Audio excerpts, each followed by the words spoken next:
Sikat na Pinoy rock band, magbabalik entablado na nga ba? Ang mainit na kaganapan, tingnan ng mga detalye.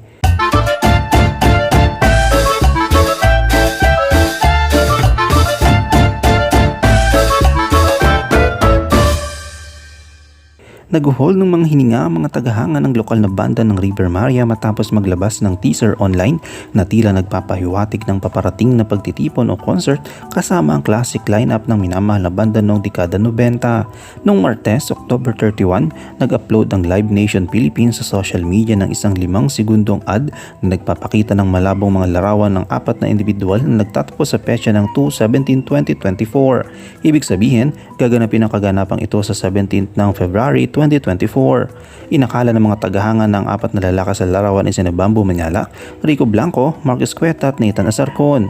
Kilala ng mga fans sina Bambo sa vocal, Rico Blanco sa keyboard, gitara, si Mark sa drums at si Nathan sa bass bilang mga miyembro ng River Maya nung sumiklab ang banda noong 1994 kasama ang kanilang self-titled debut album sa kapanahunan ng alternatibong musika. Bahagi rin ng original na lineup sa gitarista na sina Perfecto Perte Castro na sa ngayon ay nasa Estados Unidos.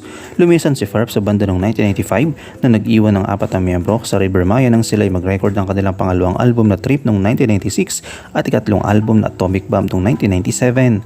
Sa kalaunan, iniwan ni Bambo ang River Maya matapos ang kanilang tour sa Amerika at Canada noong 1998. Ang unang 3 album ng River Maya ay nagbigay buhay sa maraming kantang naging OPM classics tulad ng Ulan, 214, Kisap Mata, Himala, Panahon na Naman at Hinahanap-hanap Kita.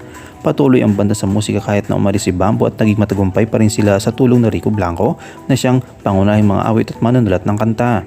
Marami pang magbabago sa lineup ng River Maya mula noon at patuloy silang aktibo hanggang sa ngayon na sina Mark at Nathan na bumalik sa grupo ng 2016 ang natitira mula sa original lineup ng dekada 90. Tinutokso ang River Maya na mag-reunite ng kanilang original sa lineup sa entablado. Yamang marami sa kanilang mga kapwa-banda ng dekada 90 ang nagkaroon ng matagumpay na reunion concert sa mga nakaraang mga taon.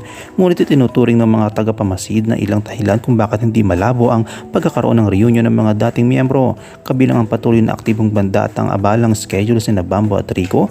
Bukod sa mag-perform sa pagtutour bilang solo artist, si Bambo ay nag-host din sa telebisyon. Samantalang si Rico Blanco ay patuloy na umulat bilang isang mga awit at manunulat ng kanta. Siya rin ang nasa pangangasiwa ng artist management record label na Balcony Entertainment. Si Rico Blanco rin ang may-ari ng mga negosyo tulad ng Balcony Music House sa poblasyon Makati at ang commercial complex sa Port San Juan sa San Juan, La Union. Ang pinakamalapit na pagsasama na original na lineup ng River Maya ay naganap noong January 9, 2016 sa 19 East Muntinlupa sa isang gig ni Perf kung saan kasama niya sina Rico, Nathan at Mark. Magkatotoo kaya mga dasal ng mga fans nila? Ano yung komento kaugnay dito? Shoutout tayo kina Violeta Chan, kay Judith Misa at kay Perla Cruz. I-comment mo lang ang inyong opinion sa comment section at huwag kalimutang i-like, i-follow, i-subscribe ang bcgram.net para sa mga latest happenings.